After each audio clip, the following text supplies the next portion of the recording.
I deliberately closed the land borders. Nigerians appreciated it later, Buhari says. Southeast governors named second Niger bridge after Buhari.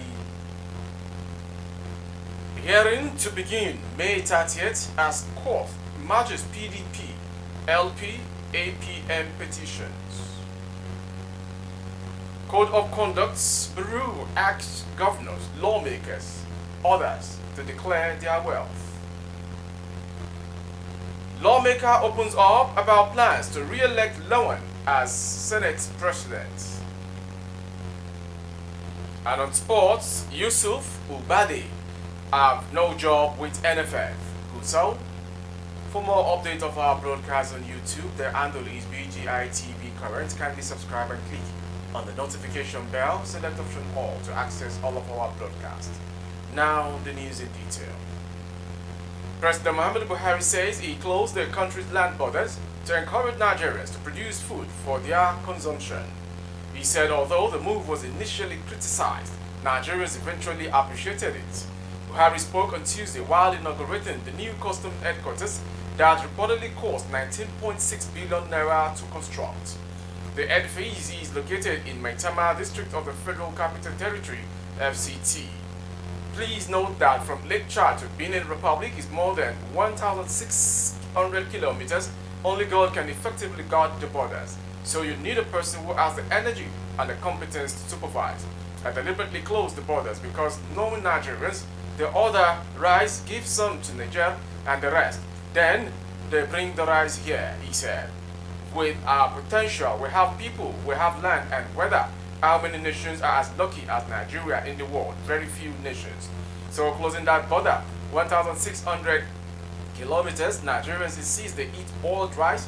You eat what you grow or you die. I tried to make my point and later Nigerians appreciated it. Buhari said he nominated Ahmed Ali as Controller General of the Nigeria Custom NCS because of his experience and competence. The president said the late Sani Abacha, a former military head of state, gave Ali problematic tasks to accomplish. As for Ahmed Ali, I asked him to be in charge of custom. No matter what people say about the late Sani Abacha, may his soul rest in peace, he said. I knew him very well when somehow he became president of this country, head of state. The biggest problematic area was around Kaduna. He picked Colonel Ahmed Ali and dumped the problems on him. My decision for Ahmed Ali to custom is a very good one and was a deliberate one. I brought Colonel Ali to ensure that I have peace of mind on his path. Ali said the increase in the salaries of custom personnel has made them less susceptible to corruption. We must mention the game-changing intervention of Mr. President to the rid of NCS of corruption and put in a path of integrity, the Controller General said. The 100% increase in the remuneration for officers and men of the service decisively made them less susceptible to corruption. Going on to the next story. Southeast governors have agreed to name the second Niger bridge after President Muhammadu Buhari. The special assistant to the president on digital communications, Bashir Ahmed, announced this on Tuesday. Ahmed tweeted the second Niger bridge is officially called or named as Muhammadu Buhari Second Niger Bridge. The Buhari Bridge is officially commissioned today by President Muhammadu Buhari, #PMB Legacy. Seconding the announcement, Special Assistant to Buhari on Digital and New Media, Tolu Ogunlesi, tweeted, following consultations, the governors of the Southeast have agreed that the second Niger Bridge shall be named the Muhammadu Buhari Second Niger Bridge. And to political story. The presidential election petition court has consolidated all the petitions filed by 3 petitioners: the People's Democratic Party, PDP, Labour Party, LP, and the Allied People's Movement, APM, and their presidential candidates. The chairman of the tribunal, Justice Arunet Ameni, made this known on Tuesday while presenting the court's pre-hearing report. All 3 parties are challenging the outcome of the February 25 presidential poll in which the All Progressive Congress APC candidate Bola Ahmed Tinubu was declared the winner by the Independent National Electoral Commission. Tinubu polled 8,794,726 votes, while PDP's Atiku Abubakar scored 6,984,520 votes, and his Labour Party LP counterpart Peter Obi finished third with a tally of 6,101,533 votes. The tribunal on Tuesday proceedings at the Court of Appeal in Abuja said the Labour Party and its presidential candidate Peter Obi had 3 weeks to prove their case. Files Peter Obi third right attend the presidential election petitions to ensure a speedy hearing of the Labour Party's petition. There will be no oral examination of witness, as what will be required is the adoption of witness statements.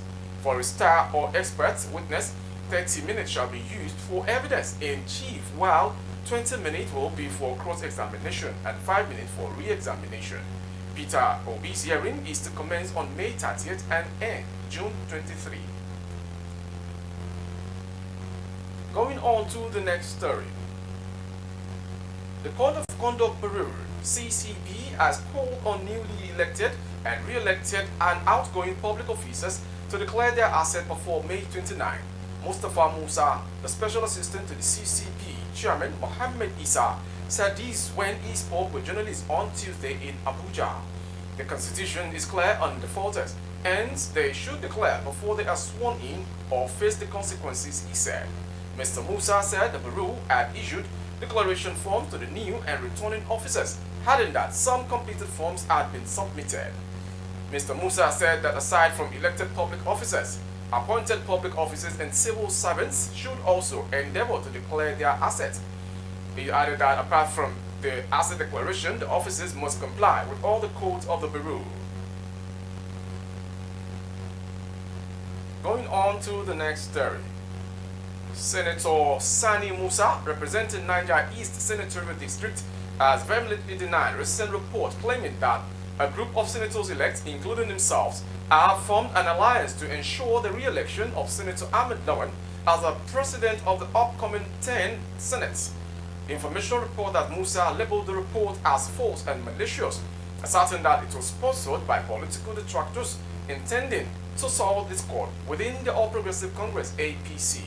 Musa, a prominent contender for the position of Deputy Senate President in the coming 10th Senate National Assembly, expressed his concern over the concocted publication, believing it to be a deliberate attempt to create confusion and pit APC senators-elect against Asiwaju Bola Ahmed Tinubu and his deputy, Kashim Shettima. The senator representing Niger East called on the newly elected senators and the general public to completely disregard the false information circulating in the media. He emphasized that the report was a product of the imagination of rumor mongers and lacked any basis in reality. Furthermore, Musa clarified that no meeting had taken place where an agreement was reached to support the outgoing Senate President and Senator-elect Osita Izunaso for the positions of Senate President and Deputy Senate President in the coming 10th Senate presidency.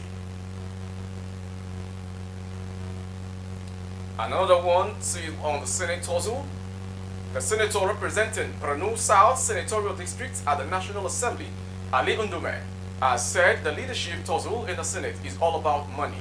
Undume has maintained that he opted out of the race for 2 reasons: the fact that the president told him to consider withdrawing, and secondly, the claim that he has no money to share around. Appearing on Arise TV on Tuesday, the lawmaker who contested for the Senate President in the 9th Assembly and scored 28 votes said he decided to throw his weight behind Godswill Akpabio this time around for reasons of stability, fairness, and equity. It's unfortunate that everybody has now known that the Senate presidency and the leadership tussle is now a money thing rather than capacity, capability, and other qualifications as supposed to matter most. When the president spoke to me about stepping down and considering that I don't have the money to go into this battle because money is playing more roles than qualifications, I obliged and decided to work for Akpabio, he said. From that, we go to the next story. The Enugu Governorship Election Petition Tribunal has dismissed the application seeking to stop the inauguration of Peter Oba as governor-elect on May 29. The Action Democratic Party (ADP) and its governorship candidates in the March 18 governorship election prayed the tribunal to stop a forthcoming inauguration of Oba as Enugu governor. The petitions urge the tribunal to make an interlocutory order of injunction restraining the governor-elect Peter Ndubisi Mba from presenting himself for the purposes of being sworn in or inaugurated as executive governor of Enugu State come May 29, 2023. But in a ruling on Tuesday, the tribunal dismissed the application for lacking in merit, describing the matter as novel, which needed to be tested. From that story from Enugu, we go to the next one. About 20 students of Fakunle Comprehensive High School, Oshobo, have been left hospitalized after a tear gas attack in the school this morning. The tear gas was due to a monitoring drill exercise of the mobile policemen of the 39th Squadron Division, located opposite the school along Oshobo Ikiru Road in the state capital. According to a teacher who pleaded anonymity, some of the students collapsed as a result of the intensity of the tear gas inside the school. The other students have been asked to go home to avoid the breakdown of law and order. 13 of the students were taken to a private hospital behind the school, while 7 or 8 others were taken to Union Shun Teaching Hospital for treatment. Some of them have been stabilized, while others are still on the watch. A mother, Mrs. Adeola Fatima, who rushed to the school to look for her daughter, identified as Ikma, said she was told she has been taken to a hospital for treatment. As at the time of filing this report, parents were still rushing to the school to find out the whereabouts of their children. Meanwhile, the State Ministry of Education disclosed that the situation is under control as the issue has been escalated to the Commissioner of Police in the state.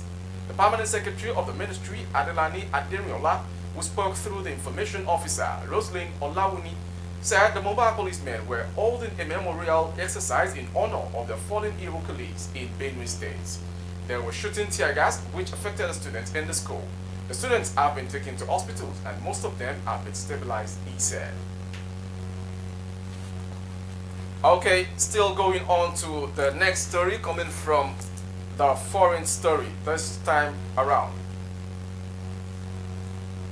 The United Kingdom has put in place a law that will see Nigerian students and others studying in the UK from bringing family as dependents except under specific circumstances. This is as the UK government aims to bring immigration into the country, which stands at about 1 million down.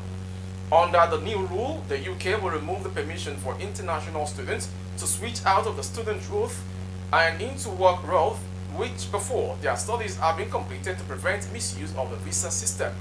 Sky News also added that there will also be a review of the maintenance requirement for students and dependents and a crackdown on unscrupulous education agents who make use of inappropriate applications to sell immigration, not education. This change takes effect January 2024 to allow students starting courses in the UK time to plan to adapt to the new rules. And to end the news is the sports story.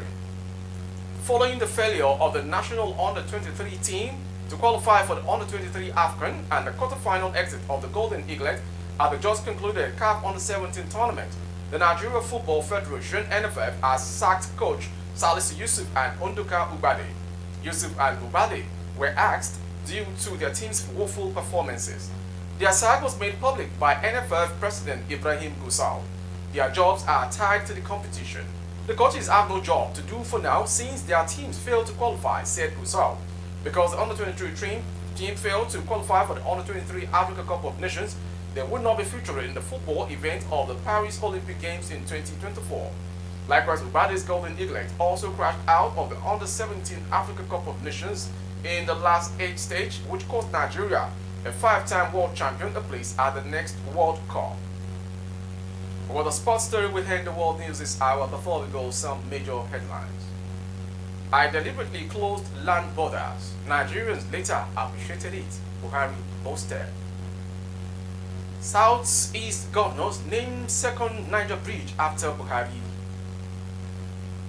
Hearing to begin May 30 as court merges PDP, LP, APM petitions.